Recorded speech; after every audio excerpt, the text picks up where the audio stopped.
پڑھو، ہلکا سا کھانا لو، آرام سے تراویح پڑھی جائے گی۔ وہ اتنی تباہی پھیرتے ہیں افطاری پر، پھر روٹی بھی کھاتے ہیں۔ تو اپنے روزے سے جسم کا فائدہ بھی اللہ نے اٹھانے کا کہا ہے۔ کیا ہے؟ احتیاط سے کھاؤ، اندھا دھند نہ کھاؤ، شدید گرمی ایک دم ٹھنڈے پانی نہ اپنے پیٹ میں ڈالو، برف کا پانی، فریج کا پانی، ٹھنڈے پانی، یہ سفید چینیز، اس کو وائٹ پوائزن کہا جاتا ہے۔ ساری دنیا میں دیسی چینی زیادہ مہنگی ہے اور یہ سستی ہے کہ یہ تمہارے جسم کا زہر ہے۔ یہ اپنے نبی کی سیرت پڑھو، میرے نبی کھانا کیسے کھاتے تھے تو تمہیں اندازہ ہوگا کہ میرے نبی نے زندگی کیسے گزاری۔ صحت کے میں نے ایک ڈاکٹر کو چارٹ بتایا طب نبوی میں سے کہ یہ میرے نبی کا چارٹ ہے، اس کے ساتھ یہ کھاتے تھے، اس کے ساتھ یہ نہیں کھاتے تھے، مجھے اب یاد نہیں ہے، کبھی لمبا چوڑا تھا۔ وہ ڈاکٹر سکے کہنے لگا جو آدمی اس چارٹ پہ عمل کرے، کوئی تقدیروں ہرے ہوئے تو ہرے ہوئے ان بیمار نہیں ہو سکتا، کوئی اوپر سے آزمائش آ جائے تو الگ بات ہے، یہ چارٹ پہ چلنے والا بیمار نہیں ہو سکتا۔ تو بھائیو، افطاری میں پڑھ کے مغرب کی نماز یا تو پڑھتے ہی نہیں یا گھروں میں پڑھ لیتے ہیں۔ دوڑو مسجد کی طرف، ہلکی افطاری کرو، مسجد کی دوڑ لگاؤ، تراویح پڑھو۔ تراویح پہ اللہ نے کیا دیا ہے؟ جس نے تراویح کو ادا کیا رمضان میں اس کے پچھلے سب گناہ معاف ہو گئے۔ تراویح کے ہر سجدے پہ 1500 نیکی لکھی جاتی ہے۔ تراویح کے ہر سجدے پہ جنت میں ایک محل بنتا ہے جس کے 60,000 سونے چاندی کے دروازے ہیں۔ بہت بڑا طبقہ۔ پہلے دن مسجد بڑی بھری ہوگی، یہ عائشہ مسجد میں اب تو مجھے بہت عرصہ ہو گیا رمضان یہاں گزارے، سفر ہی سفر ہے، لیکن کئی رمضان پہلے 3 دن بڑا رش، چوتھے دن ادھی صف گئی، اگلے دن ہور گئی، اگلے دن ہور گئی، 5ویں دن وہی پرانے بندے۔ مسجدوں کی دوڑ لگاؤ، مسجدوں کی دوڑ لگاؤ۔ اللہ کے عرش پہلے آسمان پہ آ جاتا ہے اور ایک فرشتہ اعلان کا یا باغ الخیر اقبل و ابشر، ارے بھلائی کے چاہنے والے تجھے مبارک ہو، آگے بڑھ آگے بڑھ۔ اور دوسرا فرشتہ کہتا ہے یا باغ الشر اقصر، اے برائی کے کرنے والے اب بس کر، اب بس کر، اب بس کر۔ اور اللہ تعالیٰ کا اعلان ہوتا ہے کوئی بخشش چاہنے والا، ہے کوئی معافی مانگنے والا، ہے کوئی جنت کا طلبگار، ہے کوئی جو مجھ سے آ کے مانگے اور میں اس کو عطا کروں۔ عرش پہلے آسمان پہ رہتا ہے، 29 کی رات تک عرش پہلے آسمان پر رہتا ہے۔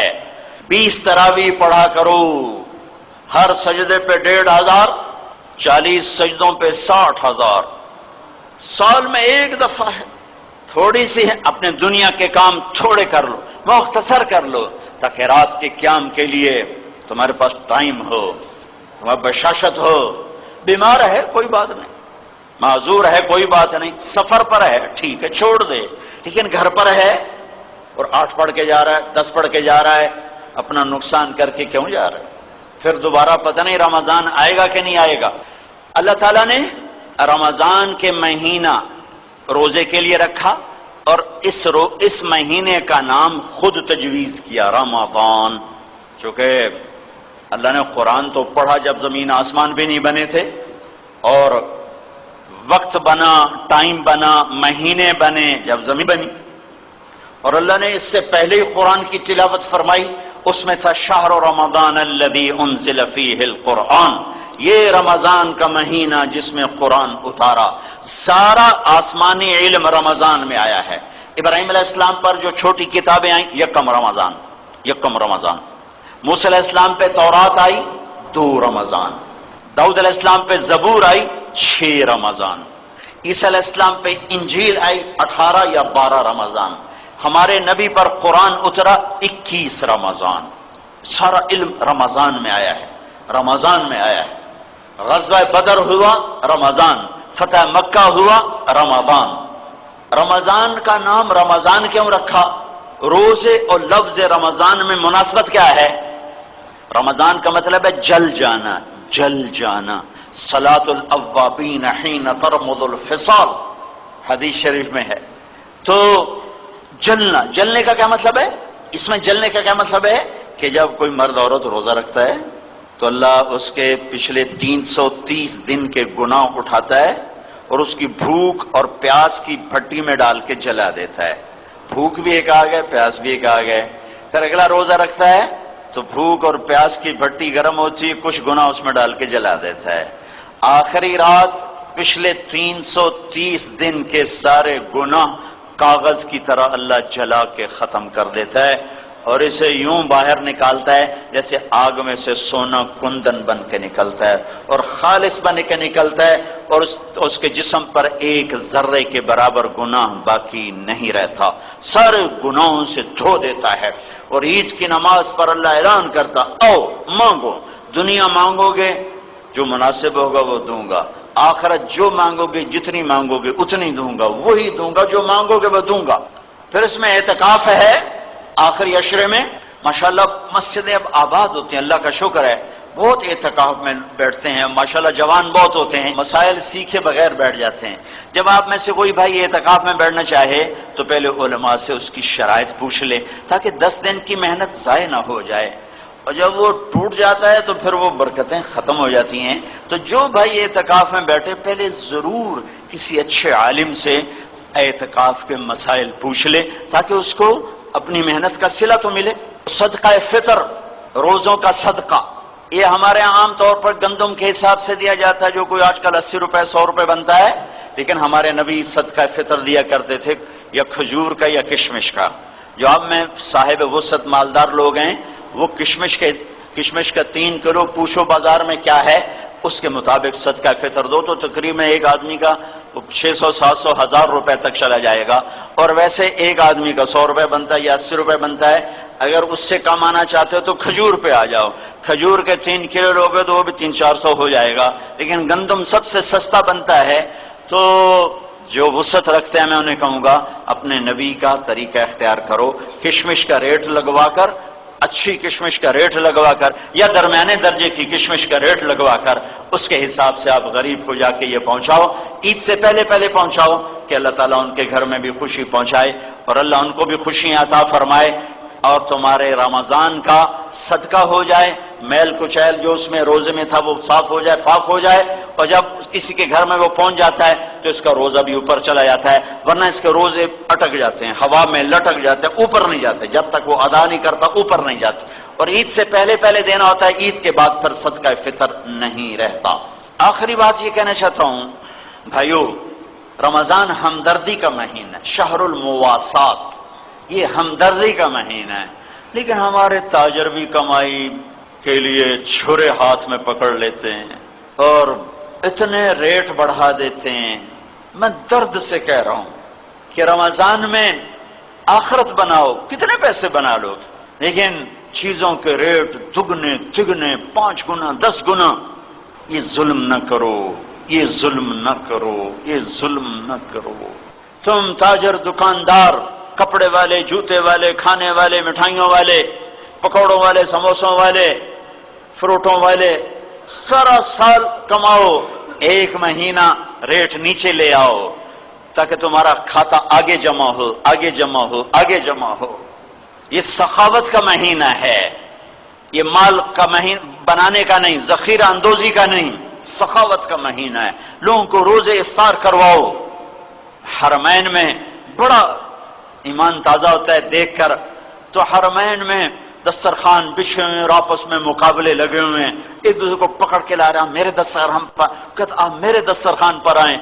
وہاں چھینا جھپٹی لگی ہوتی ہے اور بڑے بڑے شیوخ، بڑے بڑے سردار عرب خود وہاں قہوہ تقسیم کر رہے ہوتے ہیں، ساتھ ان کے نوکر ہوتے ہیں. میں منظر بھول نہیں سکتا، بہت با اثر آدمی مدینہ منورہ کے. تو ان کے خادم بھی بھاگ رہے تھے پکڑنے کے لیے اور وہ خود بھی بھاگ رہے تھے. ہم داخل ہوئے، وہ کسی اور کی طرف بھاگے تو انہوں نے اپنے خادموں کو شاید ان کو پکڑو، ان کو پکڑو، یہ جانے نہ پائیں. یہ مہینہ تو سخاوت کا مہینہ ہے. ہم عرب کی سخاوت کو نہیں پہنچ سکتے، کوئی شک نہیں. اجمی بخیل ہوتے ہیں، عرب سخی ہوتے ہیں. حاتم تائی سے کسی نے پوچھا تھا، کوئی اپنے سے بڑا سخی بھی دیکھا؟ کہنے کہ ہاں، عرب کا ہر بدو مجھ سے بڑا سخی ہے، میں تو بادشاہی کی وجہ سے مشہور ہو گیا. پھر واقعہ سنایا، کہنے کہ میں گیا سفر میں تھا تو ایک نوجوان بدو کے ہاں رات ٹھہرے تو اس نے بکرا ذبح کر کے سامنے رکھا. تو عربوں میں نا یہ کھوپڑی ساتھ ہوتی ہے بھنی ہوئی، اور اس کا بھیجا بڑے شوق سے کھاتے ہیں. تو کہنے لگے میں نے جو مغز کھول کے کھایا تو میں نے کہا یار مغز بڑا مزیدار ہے. تو نوجوان اٹھا اور آ کے سریاں کاٹ کاٹ کے مغز نکال کے کھلاتا رہا، پکا کے کھلاتا رہا. جب میں صبح اٹھا تو میں نے دیکھا اس نے 100 بکریاں ذبح کر کے صرف ان کی سریاں کاٹ کے بھون کے ہمیں کھلا دی تھی. اور میں نے اس سے کہا اے نوجوان تیری جائیداد کیا ہے؟ کہ یہی جو پڑی ہو جو دیکھ رہے ہو 100 بکری. کہ یہی میری جائیداد. ارے تو نے اپنے لیے کچھ بھی نہ چھوڑا؟ کہ مہمان کو خوش کرنا ہمارا شیوا ہے. تم کیسے بیٹھے مسلمان ہو کہ ہر تاجر چھرا لے کے بیٹھا ہوا ہے، کیا کپڑے والے، کیا کھانے کی چیزوں والے، ہر کے ہاتھ میں توری دھار کا خنجر اس ذبح کرنے پہ لگا ہوا ہے. میں اس دیس کا باشندہ ہوں، میرے ماں باپ کی قبریں اس دیس میں ہیں، اور اسلام کے نام پہ 2 ریاستیں 14 صدی میں، ایک مدینہ کی ریاست، ایک پاکستان کی ریاست. اور 27 رمضان کو اللہ نے اسے وجود بخشا. تم صرف اللہ رسول کے مجرم نہیں ہو، تم ان 6 لاکھ کے بھی مجرم ہو جو راوی کی موجوں میں بہہ گئے، جو چناب اور ستلج کی موجوں میں بہہ گئے، جو بیاس کی موجوں میں بہہ گئے، جو کفر کی کرپانوں کا شکار ہو گئے، جو لاکھوں بیٹیوں کی عزتیں لٹ گئیں، لاکھوں بچوں کی گردنیں کٹ گئیں. تمہیں ان کے سامنے جواب دینا ہوگا. اللہ رسول کی باری تو بعد میں آئے گی. میرے والد صاحب کے دوست تھے مہاجر، ہم تو لوکل ہیں، ہم نے یہ دکھ نہیں دیکھا. وہ ابا جی کو بتا رہے تھے، میں سن رہا تھا کہ یہ جلندھر سے بھاگا، خاندان سارا کٹ گیا، اکیلی جان لے کے بھاگا. لاہور کا رخ تھا، رات کو چلتا تھا، دن میں کماد میں چھپ جاتا تھا. ستمبر کا مہینہ تھا، اتنا تھا کسی طرح پاکستان پہنچوں. تو چلتے پتہ چلا میں دریائے ستلج پہ جا نکلا. لاہور کو ڈھونڈتے ڈھونڈتے ستلج بہاول نگر کی طرف. تب سامنے بپھرا دریا، پیچھے کرپانیں تلواریں. میں نے کہا 2 موتیں یقینی ہیں، یا پیچھے کرپان ہے یا آگے دریا ہے پانی کی. تو میں نے کہا پانی میں مرنا آسان ہے، تیرنا نہیں آتا تھا. میں نے کہا پانی میں مر جاؤں آسان ہے، یہ ذبح ہونا مشکل ہے. تو میں نے کہا چلو ڈوبتے کو تنکے کا سہارا. اب یہ میرے ابا جی کو سنا رہے، میں بیٹھا سن رہا ہوں، ڈیرے میں بیٹھا ہوں. کہا مجھے ایک لکڑی مل گئی بڑی ساری، تو میں نے اس کو اٹھایا، میں نے اسے پانی میں ڈالا. میں نے کہا یا اللہ میری زندگی ہے تو پار لگا دے. تو اس لکڑی کے سہارے میں نے پانی میں چلنا شروع کیا. کہ میں تھوڑا سا پانی میں گیا، میں نے دیکھا دریائے ستلج لاشوں سے بھرا بہہ رہا تھا. لاشیں پانی کے اوپر چھا گئی تھیں.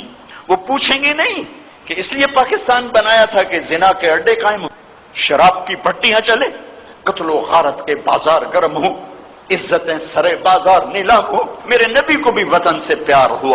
آپ مکہ سے نکلے، ہے یکم ربیع الاول فجر سے پہلے صبح صادق ہو رہی تھی. آپ نے مکے جبل سور پہاڑ پر کھڑے ہو کر مکے کو دیکھا. جب نبی کا یہ اندر ہے تو میں کیا کروں. آپ نے مکے کو دیکھا، اے مکہ تو مجھے کتنا محبوب اور پیارا ہے. ما اطیبک من بلد واحبک الی، تو مجھے کتنا محبوب و پیارا ہے. لولا ان قومی اخرجونی منک لما سکنت غیرک، میری قوم نہ نکالتی میں تمہیں چھوڑ کے کہیں نہ جاتا. یہ ہمارا دیس ہے، ہمارے بزرگوں کی ہڈیاں یہاں دفن ہیں. اس پہ ظلم نہ کرو. جھوٹ بولنا تمہارا اپنے اوپر بھی ظلم ہے، اس دیس پر بھی ہے. سود، ظلم، جھوٹ، ذخیرہ اندوزی، زنا، شراب، ناانصافیاں، کھوٹ، ملاوٹ، جوا، ماں باپ کی نافرمانی، فراڈ، دھوکہ، سٹا، عزتوں کا نیلام، غریبوں کی بچیاں. ہمارے اپنے ہاتھوں سے قافلہ لٹا ہے تو ادھر ادھر کی نہ بات کر. یہ بتا کہ قافلہ کیوں لٹا، مجھے راہزنوں سے گلا نہیں، تیری راہبری کا سوال ہے. اسے مناؤ، اسے مناؤ، اسے مناؤ کہ اللہ تو آ جا، تو آ جا. یہ تمہارا دیس ہے، اس کے ساتھ دھوکہ نہ کرو، فراڈ نہ کرو۔ رمضان کو دھوکے فراڈ سے نکال دو، روزے والوں کو سکھ پہنچاؤ، چیزوں کو اپنا مناسب نفع لے لو، کون سا اللہ روکتا ہے؟ لیکن روزے کو سیزن بنانا، کیا یہ سونے چاندی کے ڈھیر ہی سب کچھ ہیں؟ اسے اپنی کمائی کا سیزن بناؤ، آخرت جنت کی کمائی کا سیزن بناؤ۔ سارا سال کمانے کو پڑا ہے، مال بنانے کے لیے 11 مہینے ہے، 12واں آؤ بھائی آخرت بنائیں، آؤ بھائی آخرت بنائیں۔ اور رمضان شروع ہونے سے پہلے 4 کام بڑے خطرناک ہیں، اگر کوئی کر رہا ہے تو توبہ کر لے، ورنہ رمضان کی رحمت میں سے ایک ذرہ نصیب نہیں ہوگا۔ شب قدر بڑی قیمتی رات ہے، لیلۃ القدر 5 راتوں میں ایک۔ پاکستان میں صرف 27 کو شب قدر منائی جاتی ہے، یہ غلط ہے۔ یہ 21 بھی ہے، ہو سکتی ہے، یہ 23 بھی ہو سکتی ہے، 25 بھی، 27 بھی، 29 بھی۔ 5 اب تو چھوٹی راتیں ہیں، 5 راتیں جاگ لو، ایک ضرور شب قدر ہے، ایک ضرور شب قدر ہے، اور 80 سال کی عبادت سے بہتر ہے۔ شب قدر میں سب کی بخشش ہوتی ہے، 4 کی نہیں۔ عید کی رات سب کی بخشش ہوتی ہے، رمضان میں بخشش ہوتی ہے، شب قدر میں خاص طور پہ سب کی ہوتی۔ 4 مدمن خمرن، شراب کا عادی، شراب پینے والا نہیں بخشا جاتا۔ عاق الوالدین، ماں باپ کا نافرمان نہیں بخشا جاتا۔ قاطع رحم، رشتہ داروں سے لڑنے والا، رشتہ داروں سے بدتمیزی کرنے والا، رشتے توڑنے والا، بائیکاٹ کرنے والا اور سلوک برا کرنے والا، اس سے بول بند، اس سے بول چال بند، اس سے لڑائی، اس سے لڑائی، ادھر نہیں جانا، ادھر نہیں جانا، اتھے نہیں بڑھنا، اتھے نہیں بڑھنا، سگے بھائیوں سے لڑائی، بہنوں سے لڑائی۔ 4 مشاحن، کینہ پالنے والا۔ کینہ کسے کہتے ہیں؟ بغض، نفرت۔ کینہ نفرت کے ساتھ نقصان پہنچانے کے منصوبے، اس کو کہتے ہیں کینہ۔ مشاحن، بھائیو یہ آواز اس ٹی وی کے ذریعے دور تک اللہ تعالیٰ پہنچا رہا ہے۔ یہ چار چیزوں سے اللہ ہم سب کی حفاظت فرمائے، سب کی حفاظت فرمائے۔